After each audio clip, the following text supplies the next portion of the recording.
Thomas, it seems foreign investors are back in the market in full swing. They seem to be buying stocks. What are some of the stocks that have been taken up and what is driving their interest in them?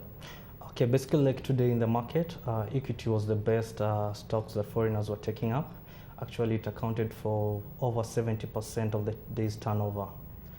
Equity, apart from the speculative nature of the first of the annual results, which are going to come up probably in the next 1 month, equity has picked up some very good strategies. We are looking at they are really restructuring their departments. They are putting up a lean, efficient bank company as a whole.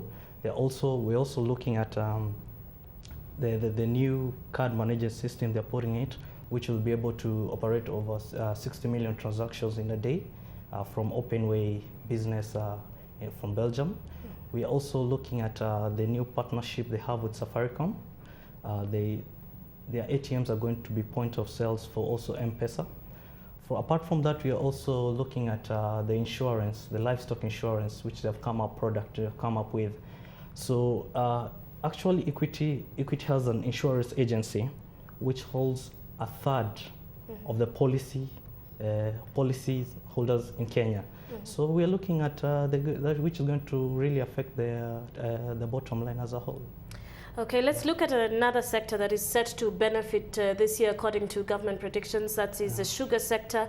Demand continues to outstrip supply. Looking at the Mumias stock today, which was up 2.78%. What's your outlook for this sector, and is this a stock you're ready to put your money in? Definitely. The sugar industry is where I can put my bet on. We're looking at actually Kenya. We expect the consumption of sugar to hit around 770 tons. 770 tons. So basically, also Mumias, they're diversifying. We are looking at them introducing fortified sugar in the next 2 months. This basically is sugar with vitamins inside. We're also looking at them getting carbon credit revenues from sales of carbon through their cogeneration electricity facility.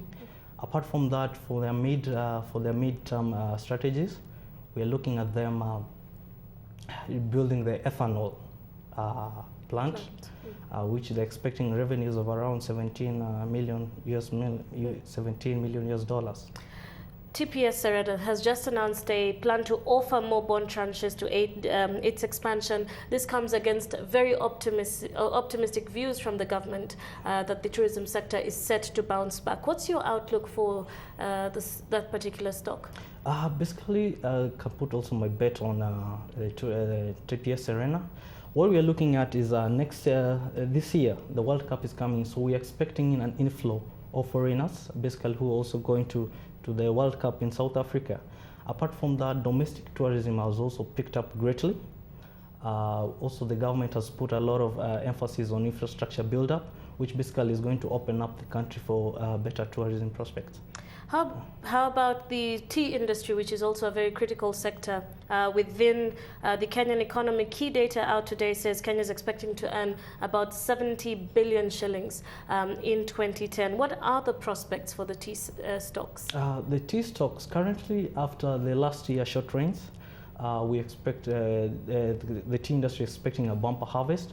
Actually, the bumper harvest is expected to surge by around 60% from the projected 25 million to around 40 million. So with that, we're expecting there's still deficit of tea in the world as a whole. So there's still deficit in general of around 80 million kilograms of tea. So with that, we expect still there'll be demand for tea in the region. So we're expecting the revenues also for the tea companies to move up. Some news just out, the Monetary Policy Committee just announced that they're holding the CBR rate at 7%. What impact do you expect this to have on the bond markets? Since the MPSC has announced that, we feel that the CSA of the economy is picking up as a whole. So we expect that maybe in the coming 2 months, maybe up to around April, the interest rates may start to rise up. So and that basically may affect the bond market as a whole.